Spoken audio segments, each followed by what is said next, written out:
The power of the color wheel. Do you remember when you were a child and you mixed colors in order to get other colors? I definitely remember mixing clay of different colors to get new ones. But since I did not know the color roulette, I simply used to mix them all, ending up with a disgusting gray ball. The main basis of the color wheel are the three primary colors: red, yellow, and blue.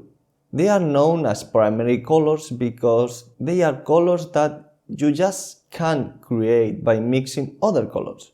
On the contrary, if you mix the primary colors with each other, you will be able to obtain what is known as secondary colors. But we don't stop there, because if you mix the secondary colors with the primary colors, you will get the tertiary colors. If you put all of those colors on a wheel, you will get something like this. How to combine colors? The easiest way to combine colors is by drawing a straight line that goes from your desired color to the opposite side of that color. This way, you can get a combination of complementary colors. Let's take a look at this example in which I have created three different combinations. Complementary combinations. But you can go beyond complementary combinations. You can also create tertiary combinations by creating lines in the following way.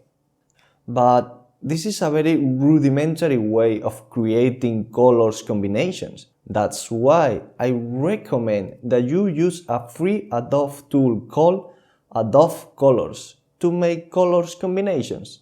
With this free tool, you will be able to select the different forms of combinations. You will be able to change the colors in the color wheel, and then in the lower part, you will automatically be able to obtain a color palette. Isn't that awesome? You might be thinking right now that these colors are really strong. That's because we have only seen the basic color wheel. There is an advanced version of the color wheel that includes shades, tints, and hues. Let me explain these new concepts so you can understand them properly. Shades and tints.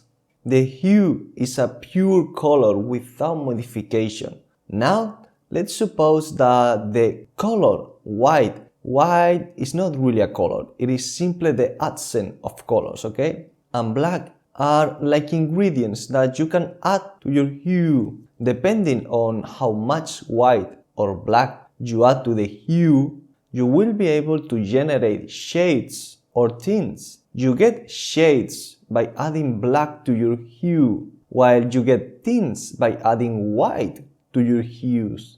Let's tweak our color wheel a bit then and add shades and tints. Take a second to notice how it looks now. In the first two layers, you will find shades. In the third layer, you will see the hue, and in the next layers, you will find tints. In this way, you can further expand your combinations. Do not limit yourself only to the hues. Make use of shades and tints to soften your colors and find the colors that best suit the personality of your project. For this example, I have just used a limited amount of shades and tints, but obviously you can create as many as you want. Inside this course, I will teach you how to create different variations of shades and tints with the help of Adobe XD.